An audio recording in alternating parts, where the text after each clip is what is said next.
Panginoon, tulungan mo kami na maintindihan ang tunay na kahulugan ng kamatayan.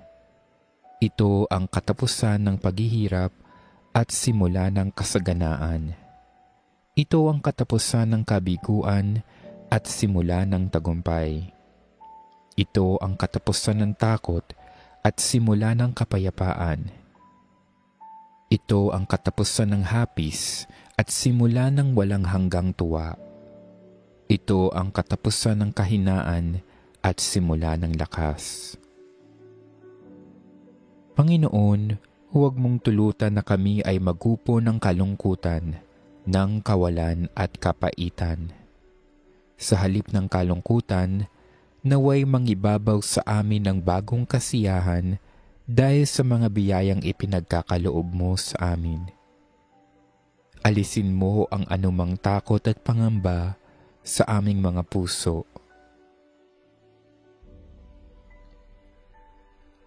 Panginoon, biyayaan mo kami ng iyong kabanal-banalang Espiritu upang maging gabay namin sa oras ng aming kalungkutan at pangungulila ngayon at sa mga darating pang mga araw.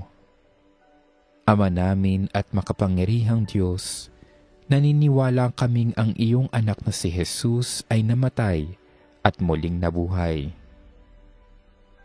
Ipinagdarasal namin ang pumanaw naming mahal sa buhay. Bigyan mo ng katuparan sa Kanya ang pananampalataya at pag-asa sa iyo, at dalhin mo siyang maluwalhati sa langit na tahanan upang maging maligayang kasama mo magpakailanman.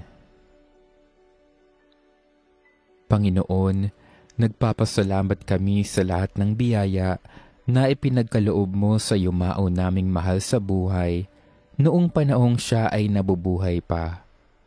Idinadalangin namin na naway nakapagpuri at nakapagpasalamat siya sa buhay na ipinagkaloob mo sa Kanya.